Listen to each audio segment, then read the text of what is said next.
करतो. आज आमच्या घरच्या एक मॅडमनी आम्हाला स्वच्छतेच्या बाबत माहिती दिली.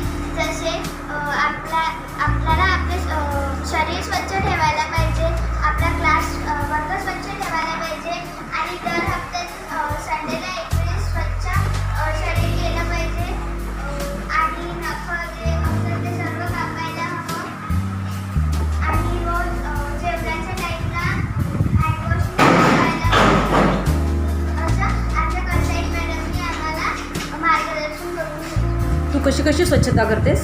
मी तर रोज मी शाळेत आंघोळ करून येते, माझे नखं सगळं कापते, स्वतःला स्वच्छ ठेवते आणि वर्गालाही स्वच्छ ठेवते. ओके, तू मुलांना काय आता संदेश देशील? की सगळ्यांनी स्वच्छता ठेवा. ओके, कशा कशाची स्वच्छता ठेवायची म्हटलं?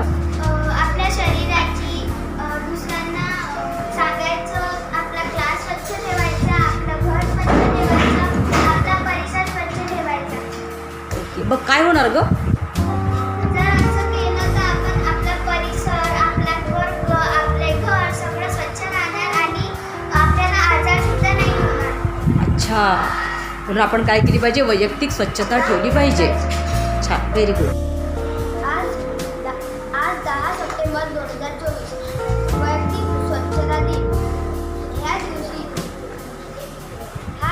हा दिवस स्वच्छता पंधरवडा या दिवसात येतो आणि आज आम्हाला पर्सेट मॅडमनी स्वच्छता ठेवण्याबाबत मार्गदर्शन दिले.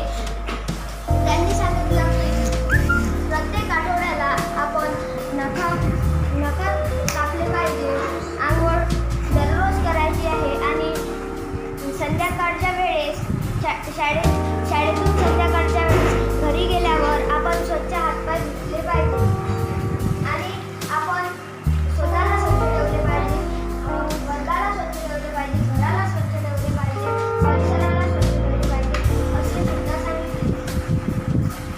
आणि जेवणाच्या अगोदर स्वच्छ हँडवॉश करायचा असे सुद्धा सांगितले.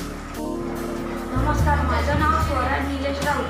माझं म्हणणं असं आहे की कुठे पण निसर्गामध्ये मैदानात कुठे व नालीच्या आजूबाजूने कुठे प्लास्टिक व खराब झालेला अन्न होऊ नये.